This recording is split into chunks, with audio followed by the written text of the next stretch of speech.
Today we're building a clean white gaming PC that honestly looks way more expensive than it actually is.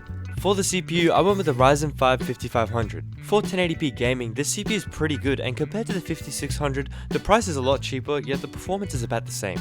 And for storage, we're going with the MSI Spatium M371, and we're going to match that with a kit of Trident Z 16GB 3600MHz. And for the motherboard, we're using the ASRock B550M Wi-Fi.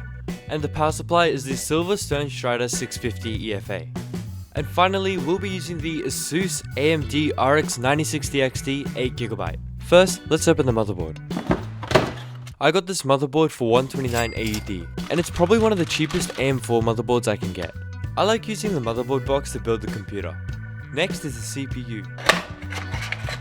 I got the Ryzen 5 5500 for 127 Australian dollars, which is about $50 cheaper than the 5600. And for such a small performance boost, I think the 5500 is fine for this build. And another thing I love about the CPU is that it includes an AMD cooler. To install it, I just have to remove these brackets and screw the CPU cooler in.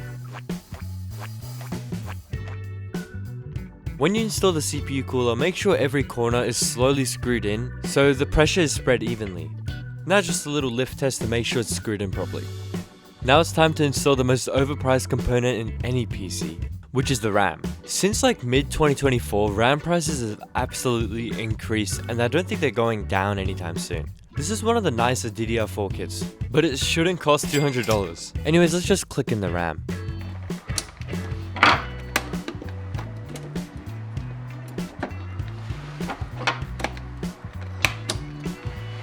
Now it's time for the SSD. This is also one of the cheapest reliable M.2s I can get at the moment. Same with RAM, SSDs have been like doubling in price, so this was about 129 Australian dollars. We can just screw off the heatsink and install the SSD. A quick little peel. Ooh yeah, that's nice. Anyways, just pop the SSD and screw on back the heatsink, and the M.2 is all installed. There we go, the motherboard is now fully ready, and all we need to do is put it in the case. I haven't mentioned, but the case we're going for is the Thermaltake View 170 in white. I chose this case because it's pretty cheap, it's about 75 bucks, and it's got 3 pretty well made ARGB fans. After I've taken off all the metal zip ties, which is really important just in case because the metal can touch the motherboard and potentially conduct something, we're going to install the motherboard in the case. Which is pretty easy, you just line it up with the IO shield and just screw in all the motherboard holes. And there we have it, the motherboard and everything is fully in the case. I kinda didn't record it well, but I've plugged in all the front IO and the USBs on the case. So we're moving on to the power supply install. It's an absolute mess, but I'm just screwing in the power supply. This is me trying to like cable manage a PC. But everything's been like cable managed and I've plugged everything in. It's time to install the GPU. Yeah, you heard him. It's GPU time. I managed to get this GPU for around 450 Australian dollars, which is so much cheaper than like a 5060, which was about 500. And the 9060 XT is still faster. I love that new GPU feeling. I present to you the peeling montage.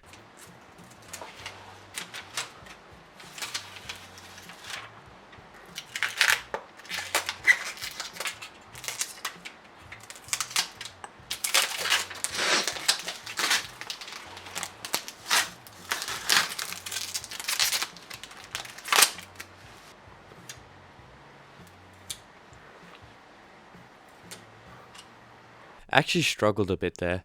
Anyways, let's just plop in the GPU.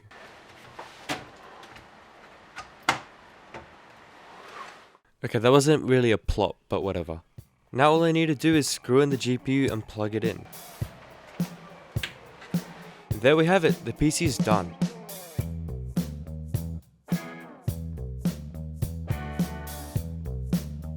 I managed to get all the parts for 1200 Australian dollars, which is about 850 US dollars. And I gotta say, this PC looks pretty nice. And the price to performance is fantastic. But next time, I think I might get a nicer white PSU just because it looks better with the case. But otherwise, this is probably the best budget PC you can build at the current market.